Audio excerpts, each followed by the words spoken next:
each screening, there was a talking going on. And I was like watching the audience going, what? The second time it happened, again, third time, talking in this one particular spot. And I'm thinking, what, did we do something wrong? I called her out. I was like, Ellen's not that nice. This was after you went on the show? After I went on the show. So you worked for Ellen as well? Yeah, I did the first 2 years on that show. And she was rough. She was the C word. Yeah. The Ellen situation. Yeah. You know, people found out that Ellen was mean, and all these people came out and said, Ellen's actually a Jim Caviezel says he knew what Ellen DeGeneres allegedly did to people around her. And when you start looking at the timeline, Anne Heche's crash, Kat Perkoff's tragic death, and the sudden loss of Twitch, one unsettling question begins to surface. Why does Ellen's name keep appearing around so many disturbing stories? Is it all just coincidence? Or is there something much darker behind the image the public was sold for years? I can't believe it. And she lost everything. She fell apart, disappeared, because people found out that this character that she was portraying in a half an hour on a television show is not really who she was. My buddy Greg, who was one of her writers, was like, she's a piece. And he was like, she's a monster. For years, Ellen DeGeneres built her entire brand on 3 things: kindness, humor, and warmth. She was the dancing daytime host who gave away cars, made people cry happy tears, and looked like one of the most lovable personalities on television. That was the image. That was the brand. But according to what Jim Caviezel recently suggested, the person behind that image may have been very different from the one millions of viewers thought they knew. And to understand why so many people started questioning Ellen, we have to go back to the moment when the first serious cracks began to show, when multiple allegations surfaced claiming that The Ellen Show was actually a toxic workplace. Ellen DeGeneres feeling the heat as more employees, past and present, from her show say that they were working in a toxic environment. Some Hollywood actors also speaking out against the talk show host now. These were not just random rumors floating around online. Formal complaints were reportedly filed against Ellen and her company, and 3 of the show's top producers quietly left the show in the middle of the controversy. That alone was enough to make people look closer. But then came the testimony of people who were not employees at all. In 2018, an audience member named Dana DiMatteo shared an experience that painted a very different picture of what it was like to be inside Ellen's world. Dana wasn't just some casual viewer. She was a genuine fan. She flew all the way from Chicago to Los Angeles just to attend a taping of Ellen's show. She was excited, starstruck, and thrilled to be there. She was even chosen to participate in the Make It Rain segment, the one where contestants get drenched while trying to win money. On the surface, it sounded fun, but according to Dana, what happened behind the scenes was anything but fun. She claimed that the moment the cameras stopped rolling, Ellen's entire energy changed. The cheerful, kind persona disappeared. Instead, Dana described Ellen as moody, silent, and completely disengaged from everyone around her. But that wasn't even the most shocking part. According to Dana, before guests went on stage, producers gave them a very specific warning. Do not be funnier than Ellen. Do not be smarter than Ellen, and do not speak unless Ellen asks you a question. In other words, everyone in the room was expected to understand one thing. Ellen was the star, and no one else was allowed to outshine her. Then came the part Dana said felt humiliating. She claimed they were told to scream, jump around, and act overly excited backstage, almost like a performance test before going on air. And after the segment ended, Dana was left sitting backstage in soaking wet clothes, waiting for someone to bring her something dry to change into. According to her, that help never came in time. She said they were left there, cold, uncomfortable, and ignored. If that had been the only story, people might have dismissed it as one bad experience. But it wasn't the only story.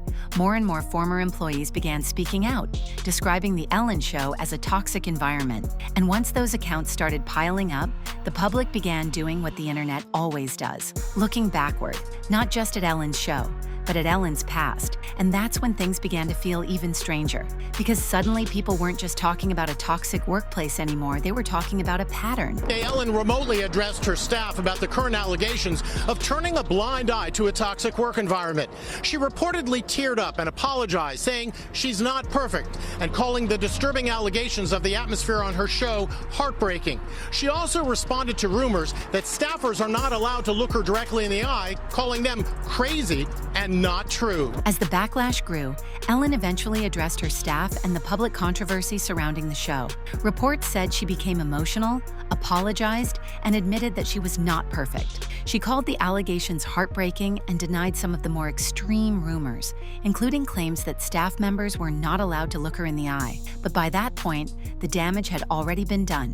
Once people start feeling like they've been sold a false image for years, an apology doesn't always calm the situation. Sometimes it only makes people dig deeper. And when people dug deeper, one name kept resurfacing: Anne Heche. Anne was not just another ex-girlfriend in Ellen's past. She was a serious actress, a rising star, and one of the few women in Hollywood at the time willing to publicly stand beside Ellen in a same-sex relationship when doing so could damage a career. This was the late 1990s.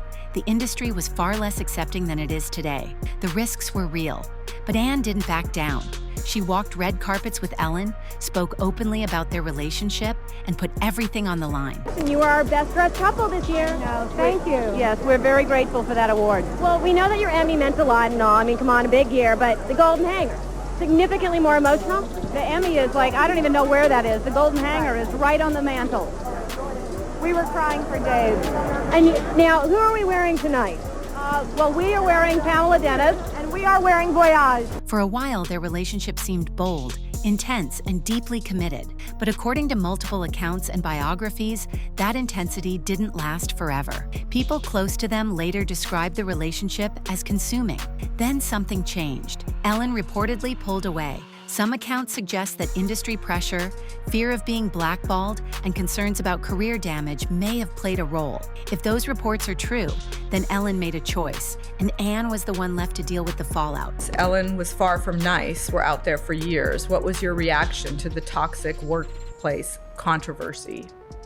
I felt that it was in the hands of the people who needed to speak their truth. I hadn't spoken to Ellen in years, and I feel that the stories that need to be listened to are being told. Did the stuff about her being emotionally abusive to her staff ring true to you? Emotionally abusive is a container for our actions that we've not healed. And unfortunately, the abusive environment was something that I understood.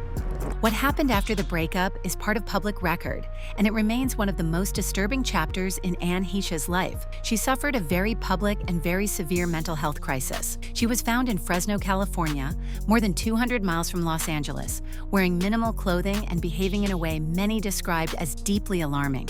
According to reports, she knocked on a stranger's door and said she was searching for a spaceship, one that would take her to heaven. She was later hospitalized and treated for a breakdown. Over time, Anne rebuilt her life. She recovered, kept acting, became a mother, and continued moving forward. For more than 2 decades, she survived everything that had nearly broken her.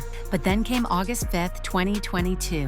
Anne was driving her blue Mini Cooper through the Mar Vista neighborhood of West Los Angeles around 11 a.m. What happened next is still debated to this day. What happened out here at LA City Fire Department, I got to give it to them right off the bat. The men and women from this fire department, some of the most amazing.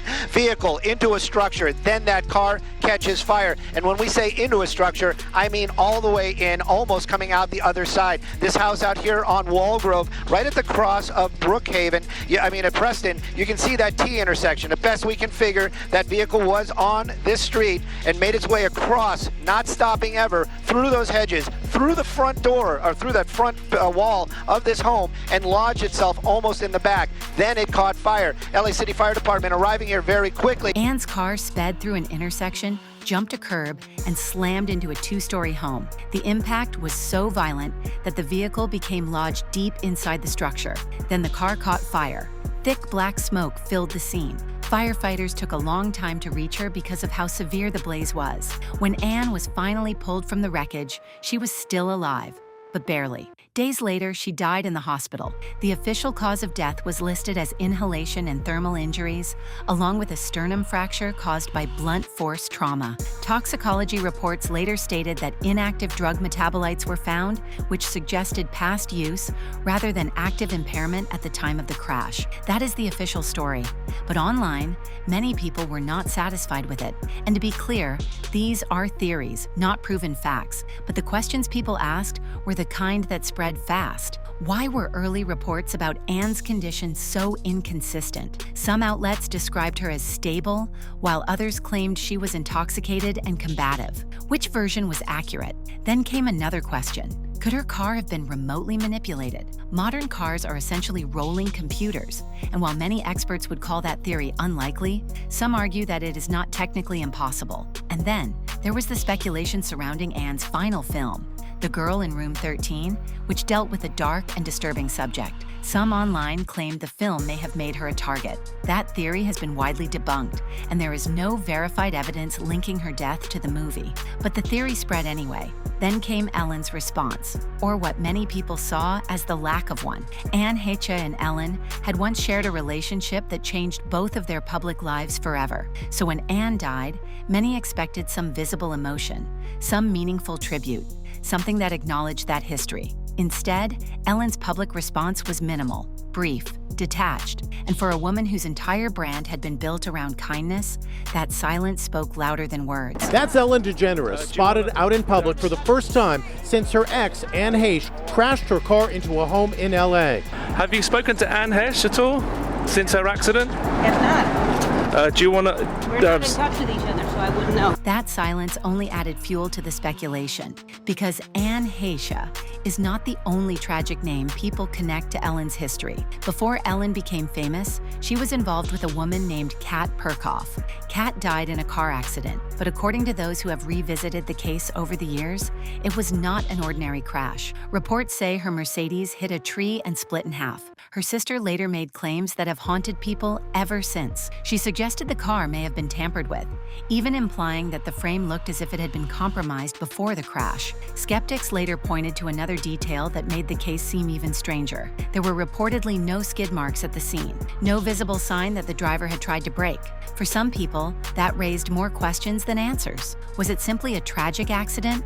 Was something wrong with the car? Was Kat forced off the road? Officially, police ruled it an accident. No foul play, case closed. But not everyone accepted that conclusion without doubt. And then Ellen re-entered the story in a way that many found difficult to forget. According to multiple accounts, Ellen reportedly drove past the crash site without stopping. Over the years, she has spoken indirectly about Kat's death and the pain that followed. But for some people, the image of her passing the wreckage without stopping never left them. In hindsight, many saw it as the first tragedy in Ellen's orbit that later took on an almost eerie significance. And it did not end there. Leslie Jordan, beloved actor, comedian, and one of the most instantly recognizable personalities in Hollywood, was another person closely connected to Ellen. He was a frequent guest on her show and later became even more closely associated with her world. On October 24, 2022, only months after Anne Heche's crash, Leslie Jordan died after crashing his car into a building in Hollywood. He was 67 years old. Authorities quickly suggested that he may have suffered a medical emergency, possibly a cardiac event, before losing control of the vehicle. Officially, there was no evidence of foul play. None. But online, people couldn't help noticing the pattern. Another crash, another sudden loss, another person tied to Ellen's circle. Ellen's public response to Leslie's death was warm and heartfelt. She called him a bright light and sent condolences to his family. It was the kind of tribute people would expect. But to some, that only made the contrast with Anne Heche's death feel even more striking. Why such warmth for Leslie and such distance for Anne? Then came Twitch, Stephen Twitch Boss. He was more than just a DJ on The Ellen Show. He became one of the most recognizable faces associated with the show's later years. He danced, smiled, brought energy to the stage, and seemed to embody joy itself. To viewers, he did not look like staff. He looked like family, which is why his sudden death in December 2022 hit so many people so hard. He was only 40 years old. Public details surrounding his death were limited, and that lack of clarity created room for endless speculation online. Ellen posted an emotional tribute, describing him as pure love and light. Many people believed her grief was genuine. Others were more skeptical, especially because of the growing stories about how people behind the scenes allegedly felt treated during their time on the show. For some corners of the internet, Twitch's death became yet another tragic event placed into a larger and darker narrative. And that is when one specific word began spreading online: curse. Some Some conspiracy-minded voices began suggesting that there was some kind of Ellen curse, pointing to the deaths of Kat Perkoff, Ann Hecha, Leslie Jordan, and Twitch as part of the same chilling pattern. Now, to be clear, Hollywood has always been surrounded by these kinds of narratives. The industry has the 27 Club, the Poltergeist curse, the Superman curse. Almost every major figure or franchise eventually gets wrapped in myth. But whether or not curses are real has never really mattered on the internet. Once enough tragedy gathers around one name, the story starts writing itself. And that brings us back to where this all began. Jim Caviezel said he believed he knew what Ellen DeGeneres had done to people around her. Whether you believe that claim or not, one thing is certain. More people than ever are now looking at Ellen's past, her public image, and the people connected to her, and asking questions they never asked before.